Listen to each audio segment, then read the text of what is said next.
आवा मास्टर, छोटे बिरहा मुश्किल से 15 से 20 मिनट भूमिका के माध्यम से कहना बा।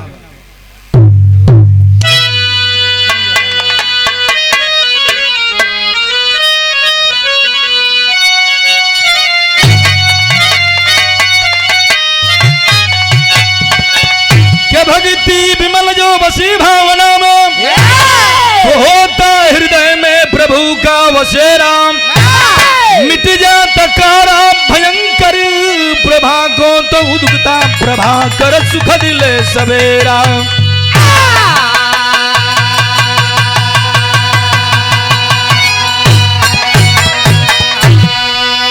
लेकिन अहंकार तृष्णा जो पात तो कुदरत भंवर में उसी को डुबाती, तो संभव सबके लिए वेदना है भक्तों की टोली यही गीत गाती।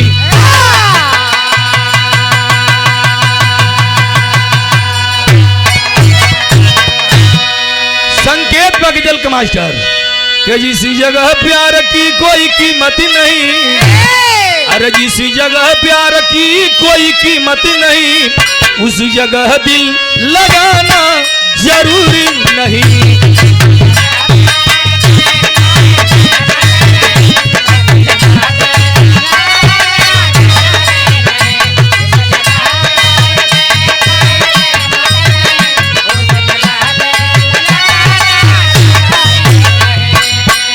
कि कर्म से भाग्य अक्सर बदल जाती है, अरे कर्म से भाग्य अक्सर बदल जाती है, करिल सत्कर्म जीवन सुधर जाएगा। कर्म से भाग्य अक्सर बदल जाती है, अरे जी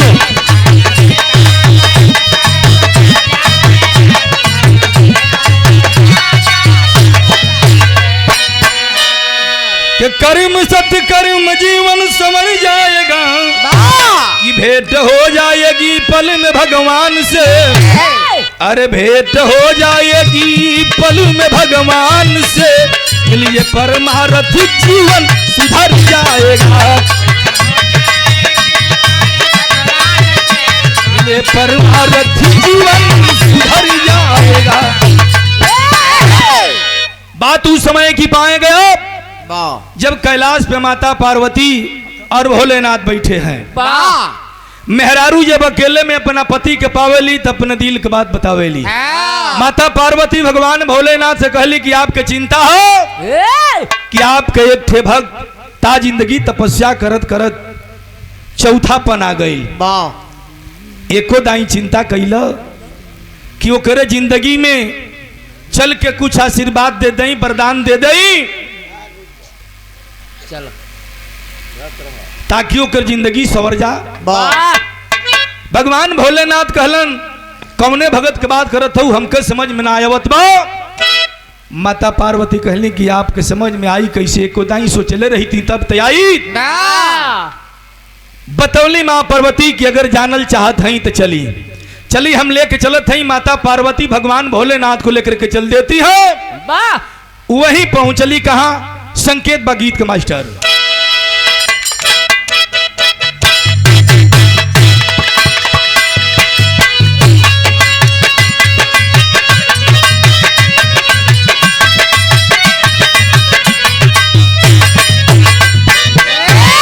सरंगिया वाले कह दे अरे बता दे रे छोटा की नाना दी,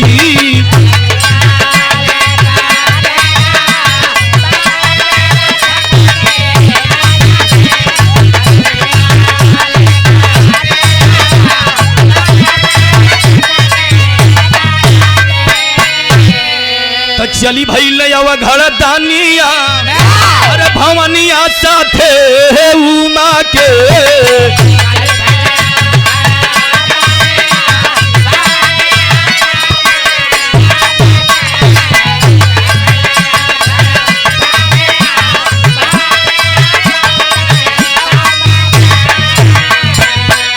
तब चली भैले घर दानिया भवनिया साथे उमा के, काशी के धैले रानिया हो भवनिया साथे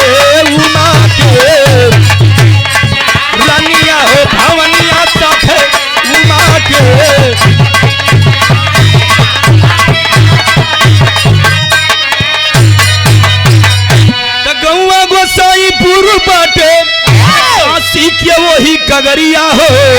अब बूढ़ा बूढ़ी दिन बितावती रहले टूटी झोपड़िया हो। बोल है मधुरी बा चानिया हो भवनिया कथे उमा के। अरे जिया ए भैया, माता पार्वती भगवान भोलेनाथ को लेकर के पहुंच जाती हैं बनारस काशी के बगल में गोसाईपुर गांव में।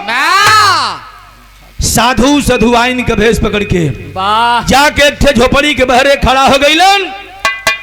आवाज लगौलन, झोपड़िया में से एक ठे बूढ़, एगो बूढ़ी आ एगो लड़िका, 3 ठे प्राणी निकलन।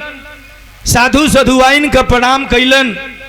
भगवान भोलेनाथ साधु के रूप में हवन कहलन, ए मस्त मांग लो जो मांगना हो। 3 जाने हुआ, तीनों जाने मिल के एक एक ठे वरदान मांग लो, 3 गो वरदान ले लो। जवन मंगब तवन देवे के खाती आई नहीं। उ बुढ़वा बुढ़िया सोचत हवन, इस साधु सधुआइन मांग लो जो मांगना है, चैलेंज करत हो, आखिर कौन वरदान दी है। राम आशीष यादव रछौली से, ये बड़े भैया राम आशीष यादव रछौली की पावन धरती से 51 रुपया सम्मान स्वरूप प्रदान किया गया। बहुत बहुत प्रणाम। उपस्थित सोचासन के जथा जोगिन मनबा। ए बाबू बुढ़ऊ कहलन के बाबा सांचो वरदान देवे बदे आइल है। विश्वास नहीं के होत। भगवान भोलेनाथ कहलन, रे मांग के तो देखो। बुढ़ऊ अपना बुढ़िया से कहलन के बूढ़ा हो सकेला अतिथि भगवान के रूप में आवेलन, हो सकेला कि कजे ने हमन के दिन दशा सुधर जाओ। ते वो काम कर कि तू घर के होम मिनिस्टर हो, मलिकार हो, हर काम में तू आगे रहेलू, तो यहू काम में तू ही आगे रह। चलो चल के आ मांग ला साधु बाबा से। बड़ी सोच समझ के मंगिया जन्म बड़ा जिंदगी में दुख कटले हैं जा। संकेत मिल गीत के कौन गीत बा मास्टर?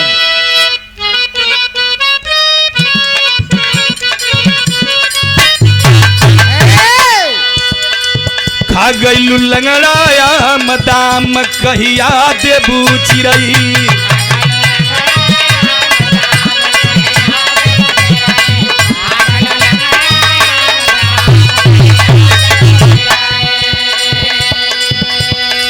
एक गोरिया तोरी चढ़ली जवनिया,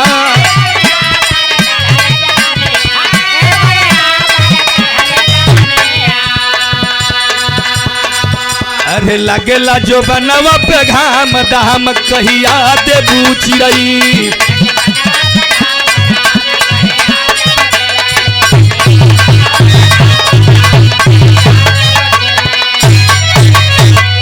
बुढ़िया चलल बे भगवान भोलेनाथ से वरदान मांगे बदे। बुढ़ऊ कहलन, देखिया बूढ़ा जिंदगी में बड़ी दुख कटले हैं, या सोच समझ के वरदान मंगिया।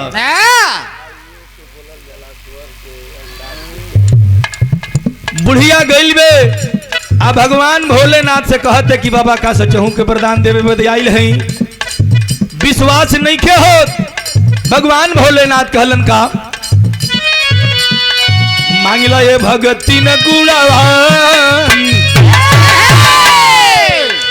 मांगला ये भक्ति गुणावान ध्यान से सुनी के बतिया।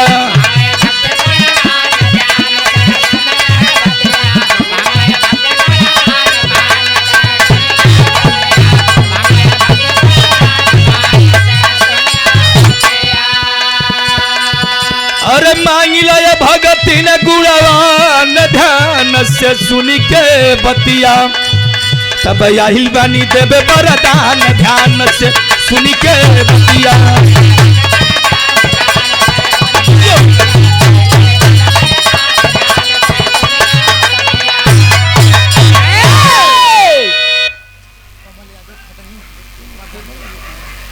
एक कमल यादव खटंगी की पावन माटी से प्रधान पद के प्रत्याशी आपदाता महान भाव के कर कमलों द्वारा 51 रुपया सम्मान स्वरूप प्रदान किया गया। मालिक भावी प्रधान बनावे ताकि आप हम लोगों का विवाह का कार्यक्रम करावें। बहुत बहुत प्रणाम। उपैती सोता सेन के था जोगिन मनबा। भगवान भोलेनाथ कहलन के रे मांग के ते देखा उ बुढ़िया मंगले बे का मंगले बे कि बोलली बट नाथ से बेचारी हाथ जोड़ी सा पूरा दिया नाथ या जनोरी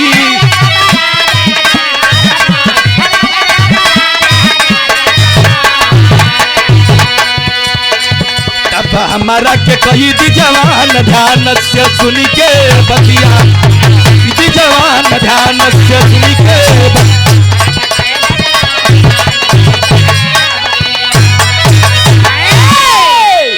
भगवान भोलेनाथ कहलन कि पहले मांग के तो देखो। बुढ़िया कहले बे बाबा आपसे हाथ जोड़ी बा वरदान देवे बदे ही आइल हई ते एगो काम करी कि हमके 16 बरिस के लड़की बना दी। अब तक भगवान भोलेनाथ देखलन कि 70 बरिस का बुढ़िया 16 बरिस के लड़की होके खातिर वरदान मांगतिया। पार्वती की ओर मुंह कर दिलन कहलन का हो तू तो लिया आइलू है कि इन्हन का दुख दूर कर द चल के कुछ वरदान दे द धन संपदा दे द। अब तो ये 70 बरिस के बुढ़िया 16 बरिस के लड़की होके के मांगतिया। अब हम का करी रुपया पैसा धन दौलत मांग ले के जिंदगी सवर जाई। पार्वती अपन मुड़ी झुका दिली। भोलेनाथ वो बुढ़िया से कहलन कि अच्छा एगो बात बताओ अब तक तू जौन मांगत रू तो हमके दे बही के परी लेकिन एगो बात बताओ कि 70 बरिस के बुढ़िया 16 बरिस के लड़की काहे होके कहत रू बतौले बे बुढ़िया का बतौले बे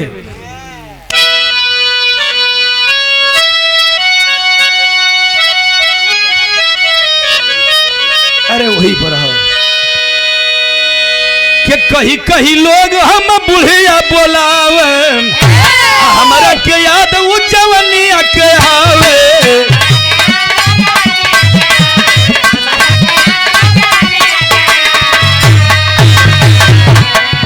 तब देखल चाही नवका बिहान ध्यान से सुनी के बतिया ध्यान से सुनी के बतिया।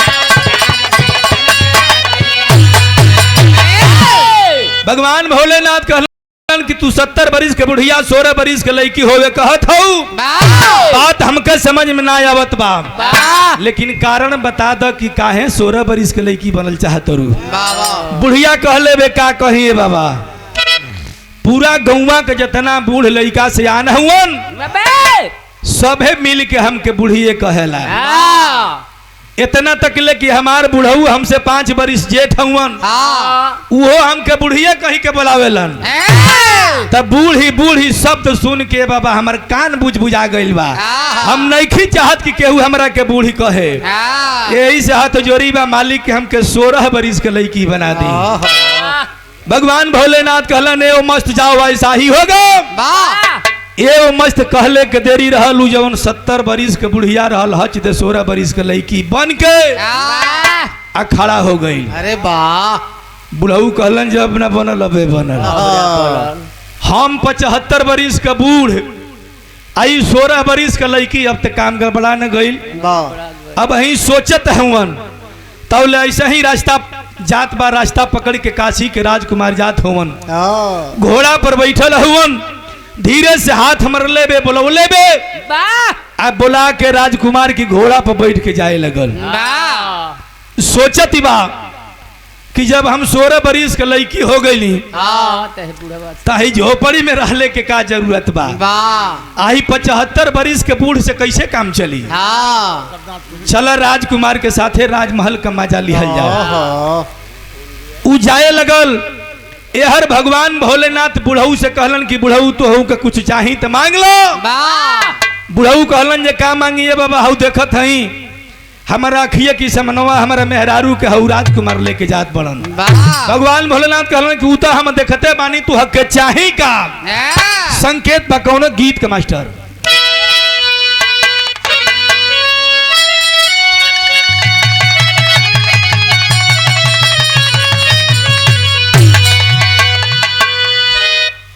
के रुसी के सुती गईली गोलतारी कोनो मर्द मेहरारू के आपस में झगड़ा हो गइल बा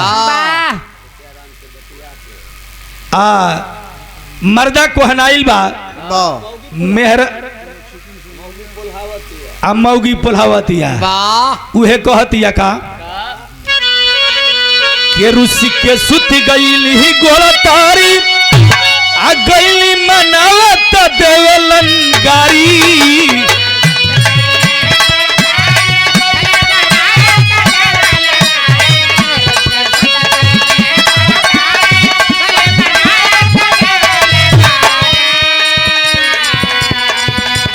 तराजा हो अरे ऐसन झटका अरे मरलन खिंची के गाल में अरे सटी गईली दे वाल में ना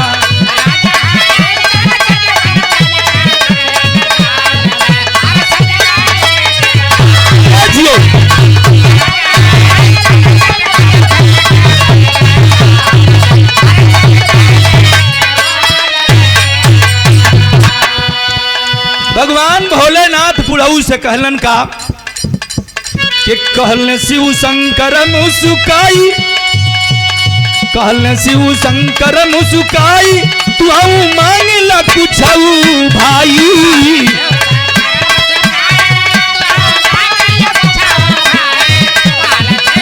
ओहो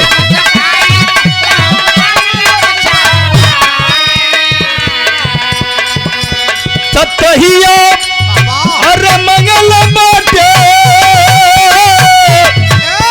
अरे बुढ़ावा सुधार के अरे अपन दशा निहारी के ना मंगल बाटे बुढ़ावा सुधार अपन दशा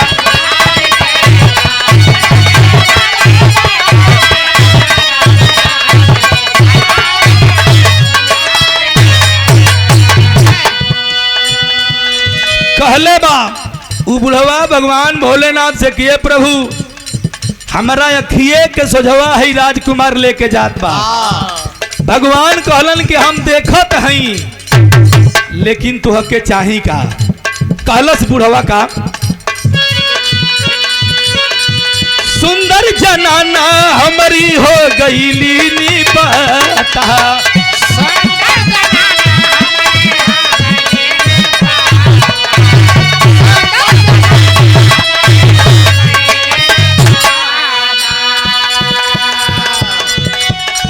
काशी का नरेश देख सोझवे लेके जाती बा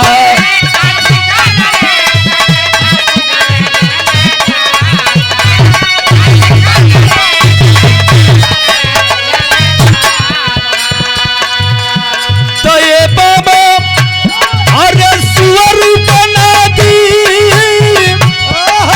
जलती वही छीनर के अरे अपन दशा निहार के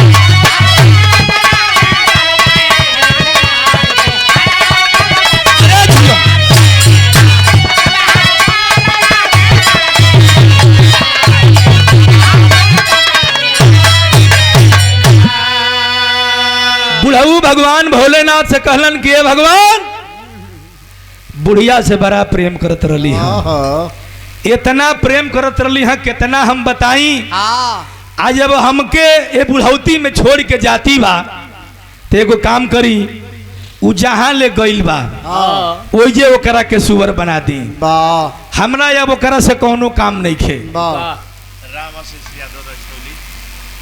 ये बड़े भैया राम आशीष यादव रक्षौली की पावन धरती से 51 रुपया सम्मान स्वरूप प्रदान किया गया। चरणों में कोट सा नमन हो। उपस्थित श्रोता संघ जथा जगन मन बा। बुढ़ऊ कहलन जे बाबा वो के सुअर बना दी। भगवान भोलेनाथ कहलन ए मस्त जाओ ऐसा ही होगा। ये वो मस्त कहले के देरी रहल उ जवन 16 बरिस के लड़की बनल रहल। ये वो मस्त कहते हच दे वही घोड़वा पर बैठले सुअर बन गई। आ सुअर बन के सुअर का स्वभाव राजकुमार के पीछे ही से लगल चौथे नकोटे बकोटे। राजकुमार कहलन 16 बरिस का चकाचक सामान बैठौले रहली आई पिछवा से नोचे चोटे पर कोटे कवन लगल, मुड़ी घुमा के देखलन सुअर, हाथ बढ़ा के नटई पकड़ ले हुवन, ऐसा घुमा के फेंकलन कि चारों पावे बेंगुची मतीन पसरी गई। ए बाबू भोलेनाथ अब लड़िकवा से कहलन, का कहलन गीतवा मास्टर,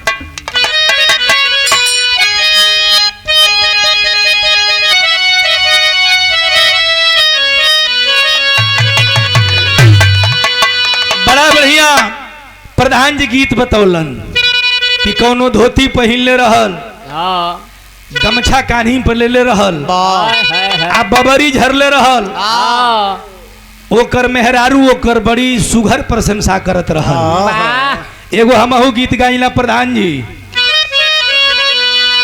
के ससुर हुआ बेटवा, अरे पहिने फूल पेटवा बबरिया झारे, अरे बबरिया झारे त जब से हम गवाना बबरिया झारे।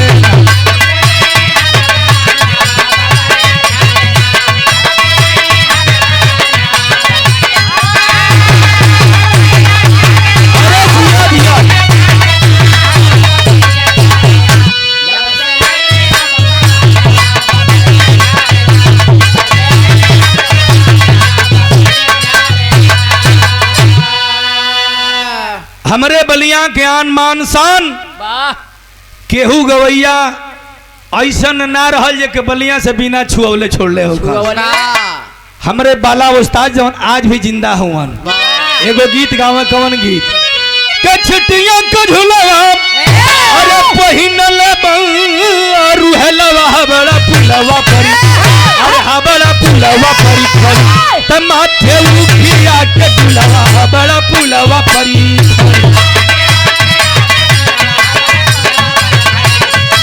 अरे जिया भैया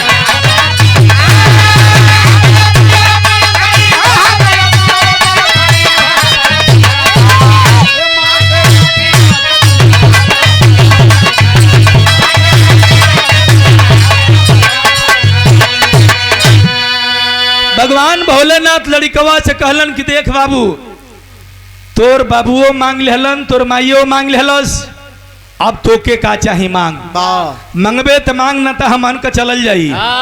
लड़िकवा हाथ जोड़ के भगवान भोलेनाथ से कहता कि हे प्रभु, हम जानत हई कि जवन मांगब तो आप हमके दे दे हो। इतना तक ले कि हम आपसे कही कि हमके राजा बना दी, हमके सोना चांदी रुपया पैसा दे दी, ते आप राजा बना दे। लेकिन एगो बात बताई प्रभु कि हम राजा बन के राज करई, आ हमारी समन्वय हमर माई सुअर बन के घूमी, ये हमसे बर्दाश्त ना हुई प्रभु। भगवान भोलेनाथ से लड़का कहले बका, लड़का बोलल हथवा जोड़ी, प्रभु जी बिनती सुन ली मोरी, अब रोवाई अब रोवाई पर सुअर पकड़ी हमारी माई, अब रोवाई पर।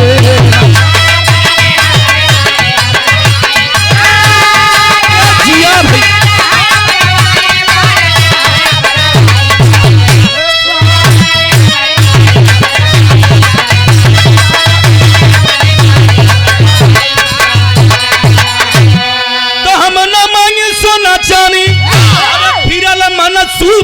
पर पानी, अब रोवाई बरना, अरे अब रोवाई बरना तो सुअर बनली हमारी माई, अब रोवाई बरे।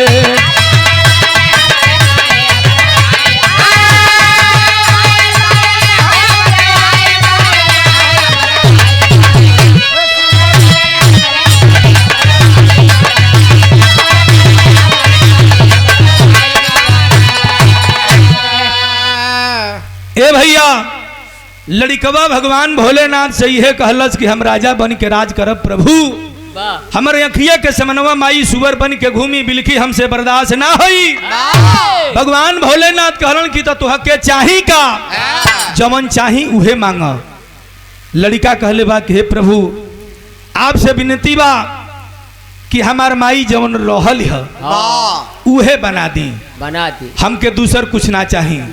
भगवान भोलेनाथ बोले ये मस्त जाओ ऐसा ही होगा। ये मस्त कहले के देरी रहल, जवन उ 70 बरिस के बुढ़िया 16 बरिस के लड़की बनल रहल, आ 16 बरिस की लड़की से सुअर बनल रहल।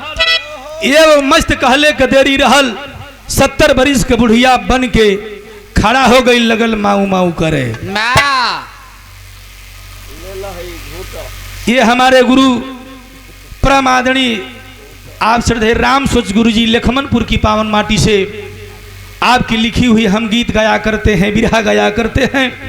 तमाम कैसेट रिकॉर्डिंग हुआ है, गुरुदेव की लिखी हुई गीत और गुरुदेव का लिखा हुआ बिरहा, 3-3 4-4 किताब गुरुजी लिखे हैं जिसका विमोचन हुआ है।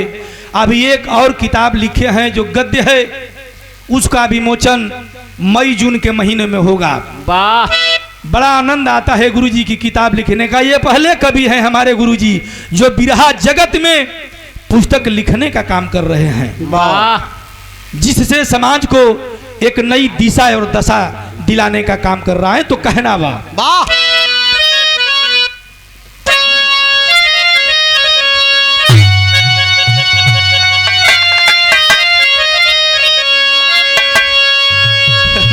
आवा बोलते हैं, अरे तीनों प्राणी आए बाबू, तीनों प्राणी आए भैया, तीनों प्राणी अरे तना ही पवन सोना चांदिया, तीनों प्राणी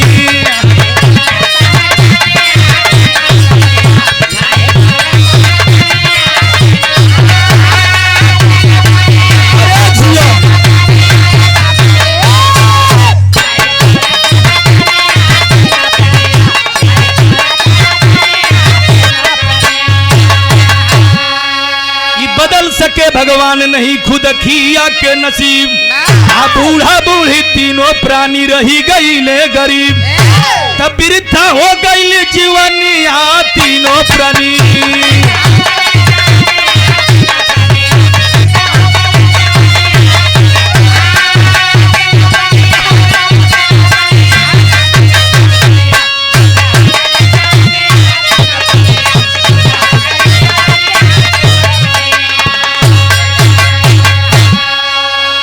दुनिया के दाता, दुनिया के मालिक वरदान देने के लिए आए, जीवन संवारने के लिए आए, वरदान दिए लेकिन मिला कुछ भी नहीं। मतलब उस परिवार की संगत, उस परिवार का संस्कार अच्छे लोगों से नहीं था, जिसके फलस्वरूप वो तीनों प्राणी वरदान से वंचित रह गए। तो लास्ट में कहना बा, जय जखाड़ गुरुजद्दू रघुनाथ, जय जखाड़ गुरुजद्दू रघुनाथ, सुरेश गंगाधारी, त्रिचित नहीं सोच सैलानी, मितवा अवधा बिहारी।